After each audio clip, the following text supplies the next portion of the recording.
The rapture is here. I'm literally about to crash out. It's time for me to step away from TikTok. A huge number of people believe the world is going to end on Tuesday, the 23rd of September. This is my last video. And give one of my last and final messages. Which, as you may have noticed, has not happened. Sorry, my mustache getting in my mouth. But that hasn't stopped people going wild for the rapture, including selling all their possessions and quitting their jobs. But why? Why did they believe this? And did they actually get the date wrong? Some say it might come a little later this month. We have all the info on Rapture Talk on this episode of Scroll Deep with me, Benedict Townsend, the show that keeps up with internet nonsense and I guess Chicken Little-based nonsense, so you don't have to. It's the end of the world as we know it, and I feel fine. Rapture Talk is a side of TikTok that genuinely believes that Christians, good, clean-hearted Christians, will be swept up into the sweet embrace of Christ on Tuesday, the 23rd of September. And look, I don't want to mock people's religious beliefs, unless they become harmful, but I'll be the first to say it. That didn't happen, did it? Didn't happen. And that's a problem for the true believers who went so far as to sell their cars and quit their jobs because they genuinely believed the world was ending. And let's be honest, they were just looking for an excuse, weren't they? They just wanted a new car. They wanted a new car and their wife was like, you can't get a new car until the old one craps out. You know how wives are. And then he was like, I'll come up with a Christian-based excuse to get rid of the car. Now, people are constantly talking about the world ending. We'll get to that in a bit. And it's pretty much always Christians. But it would be really funny if the rapture had happened, but for like a really small other religion. Like everyone gets sucked up in the sky and all the Christians are like, yay! And then we get there and it's like, no, actually it was these Papua New Guinea guys. They actually had the right idea all along. You guys were way off. So where did this idea come from about the end of the world? Well, it came from down under. That's right, South Africa. It's kind of down and kind of under.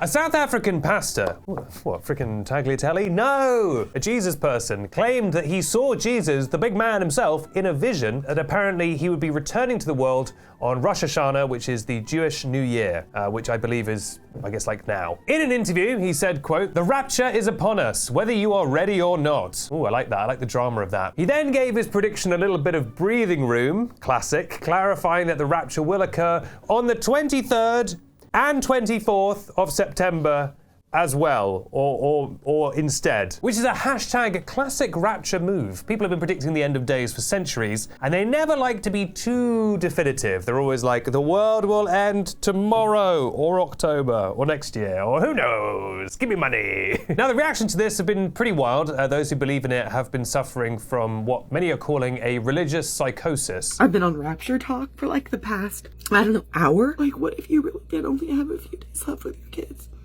I looked up at the sky and I saw the clouds and I was like, man, that looks like a door. And looking at their videos, the amount of emotional and distressed videos they're producing, it's not hard to see why people are having this reaction. There's no more time. You need to repent now. I don't want you to be left behind. I hope these people are okay. People are also rolling with this in terms of, making jokes. And obviously the whole thing is just being generally memed. So the rapture is happening this week. Is everybody excited about it? God, I hope these people get raptured tomorrow. Finally, some goddamn peace and quiet. Go, Kylie, go.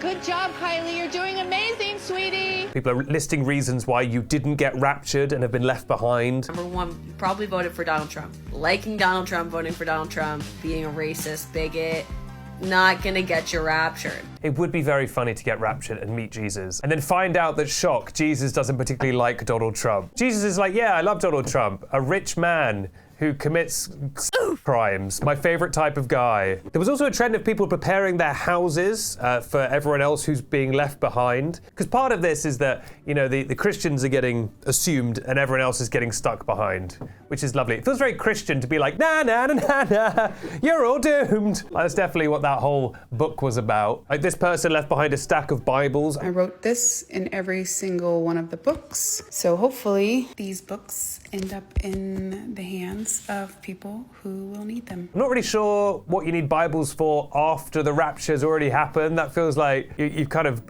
bolted the gate after the horse has left, or whatever the phrase is. Me as the devil comes towards me. Wow, this book's great. Job. There was quite a good video about all the excuses that people will be making for why this didn't actually happen. We just miscalculated the date. This was truly just a test of faith. It was a spiritual fulfillment, not a physical one. There was also some very funny tweets. One person said, quote, "We should all collectively pretend like we witnessed the rapture on Tuesday and make them think they got left behind." Someone else said, "My only issue with this rapture thing and the world apparently ending is that it's just before payday. We worked this whole month for nothing, basically. Tell Jesus to reschedule." That's a good point. Now, as I said, it's hardly the first time this has happened. There's actually just a whole Wikipedia page listing every time people thought the world was going to end. I think the first one was in like 100, the year 100. Like, people have been convinced the world is going to end. To be fair, they thought the world was going to end in the year 1000, and that's a pretty good one if you're going to make your bets. Obviously, the most prominent recent one was probably 2012. The obsession with the world ending in 2012 was so great that they actually then made a whole movie about it. Not the worst movie in the world, pretty good CGI. I think what's funny is that there's an inherent arrogance and sense of self-importance that ours is the most important time and that we are the most important people who get to experience the end of days. Like, if there was a guy who lived from 1700 to 1769, nice, and he was convinced the world was going to end, you'd be like, "You idiot, no it isn't. They haven't even invented Quibi yet. You don't matter. You know, none of the stuff has happened yet." Which is how people in the future will think about us. They'll be like, 2025? What? Before, you guys didn't even have the evil robots yet. That's pointless. So anyway, no, the world didn't end this week. The world ended sometime around mid-2016, I would say, and we've just been in hell the whole time. But you already knew that. But what do you make of the end of the world? Do you think it's still going to happen at the end of the month? Do you think that the pastor maybe misread the tea leaves? Although I guess it wasn't really a tea leaves. He said he met Jesus and Jesus told him. So it'd be quite hard to like change that vision. It'd be like, you know what? I wasn't really listening to Jesus. And I think he was now saying December. But either way, what do you make of this? Do you think it is real? Did you sell all of your possessions? Let me know in the comments down below. Ironically, selling all your possessions is probably the most Christian thing these people have done in years. That was like one of Jesus's big things, was not being materialistic. And now we come to the secret question, the secret Christian, all the way at the end for people with good attention spans. My question is this. So you're in the supermarket right when the rapture's happening. You get the notification on your phone. Boop, boop. Hi, this is O2. You're about to be raptured. You've got 5 minutes and you can grab whatever you can physically hold in your arms from the supermarket. Supermarket sweep style, what supermarket items are you taking with you to heaven? Because they've got almost everything in heaven, but they don't have supermarkets. Are you grabbing snacks? I mean, arguably if it's one of those really big, if it's like a Target, you could get like a pogo stick or something. I, of course, would grab the only thing that truly matters, which is Dennis the Ball. Everyone's favorite new Scroll Deep team member, Dennis the Ball. Thank you so much to everyone for all the love that you've shown towards Dennis the Ball, or just Dennis for short. That's Dennis. And next year, on our 3rd birthday, we'll introduce a new character again. You get a new character once a year. That's why you've got to stick around. And if you haven't already, make sure to follow to get all the latest episodes of Scroll Deep. Be the first to find out when the world is going to end. I'm Benedict Townsend, that's Dennis. This has been Scroll Deep. Goodbye. I was wrong! Damn it! Dennis! This episode is win-win for us because if it doesn't happen, we get to be all smug and joke about it. If it does happen, then I'll be in hell, so I don't have to worry about it.